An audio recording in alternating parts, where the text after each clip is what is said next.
My point of interest is going to be from Lesotho area down to Cape Town. Let's start with the Virgus 1411 map of Africa. It shows the concentric rings at the southern tip with the rivers coming out. Here's the black and white copy. According to myoldmaps.com, we agreed that the Garden of Eden is depicted at the southernmost tip of Africa with the symbol of two concentric rings from which emerged the four rivers mentioned in Genesis. You know they always say hidden in plain sight. There is a municipality in South Africa's Western Cape called the Garden Route District, formerly known as the Eden District. Canaanland, or Land of Canaan, is also a municipality in Southern Africa's Western Cape.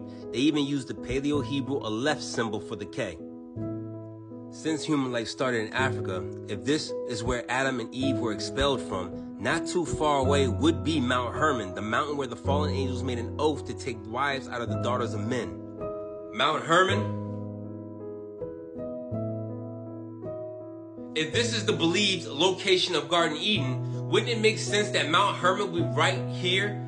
So the angels, the fallen angels, would have a great view of the daughters of men to know which wives they wanted to take. Next in this area is Shiloh, which is mentioned in Genesis 49:10. A Torah giver shall not depart from Yehuda till Shiloh come. Yahusha is referred to as Shiloh, and Shiloh is also one of Yehuda's sons that didn't die. If Yahusha was born in Bethlehem, look how close these two are. As you see, we have Shiloh right here. Bethlehem would be a little bit up to the far right. Bethlehem, Shiloh.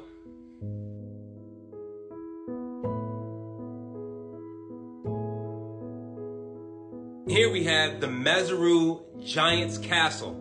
Then the Israelites encountered giants on their way to the Promised Land. If you look up Numbers 13, you would see that has a lot to do with the children of Anak.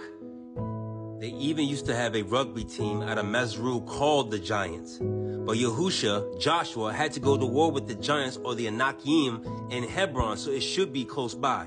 And then we have Hebron, right here.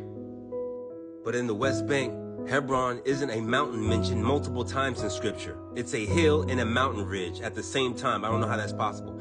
Suspicious that its elevation is 666 if you add the 2 3s.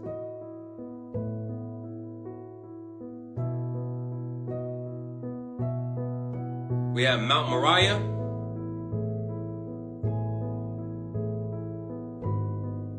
And here is Bethel, or Bethel.